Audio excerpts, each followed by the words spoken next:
So let's talk about a couple of key ways and things that you can see actually happening in your organization with any leader who is working out of the autocratic leadership style or persona rather, and that misuse and abuse of power.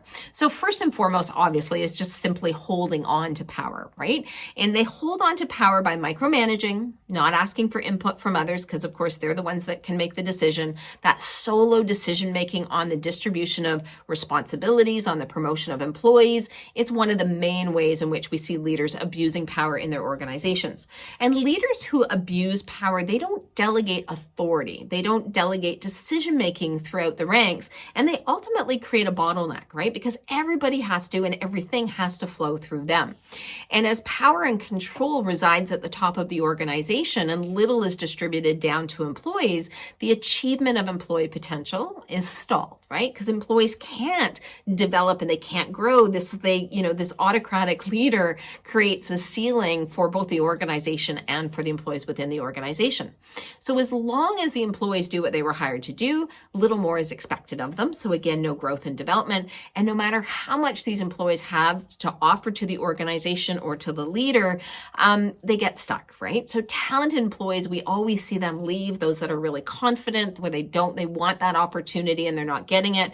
And so we can end up seeing, and we've seen this in some of our client organizations that we've gone in to work with to try and make the transition out of this autocratic leadership persona at the top, where they're left with a really mediocre workforce because nothing is expected of the staff. And again, that tier below the autocratic leader becomes really permissive and nobody really gets managed as a result of that, okay?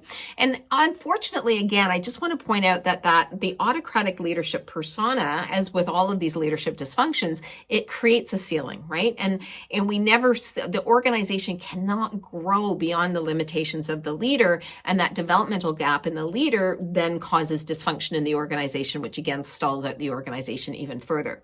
In one of our clients, just as an example, this holding on to the power at the top has actually lasted a couple of decades.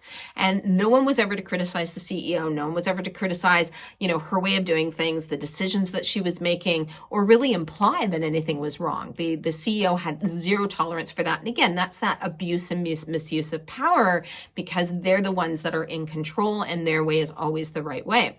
And while the business is successful on many levels, it has not achieved the same growth as others within their industry in the same market.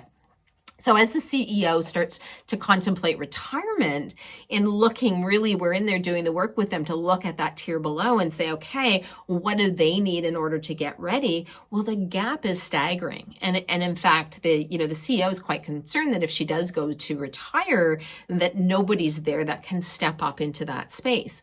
And because these executives in that tier below have not developed themselves or their ability to lead as executives, we see power struggles, we see silos, passive-aggressive behavior, aggressive behavior in some cases, permissiveness, and that in some cases where these leaders almost seem more aligned to their employees and what their employees are complaining about than actually to their peers on the executive team. So there's more of an individual versus a collective, right? That creates some gaps from an alignment perspective.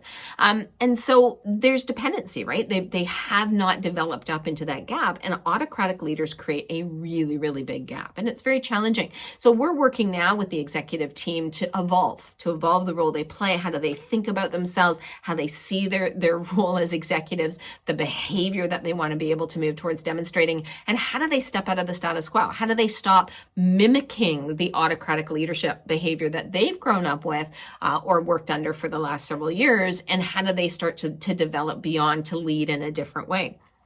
And this is, they have to break the pattern because, again, when you've had autocratic leadership in place in an organization for a long period of time, it's like everybody has to move out of the pattern that's been created, the behavioral pattern that's been created in order for people to survive their experience, okay? So we're trying to look at them moving out of the autocratic persona from leading through the use or misuse of power and really going into that place of using influence power from a leadership perspective.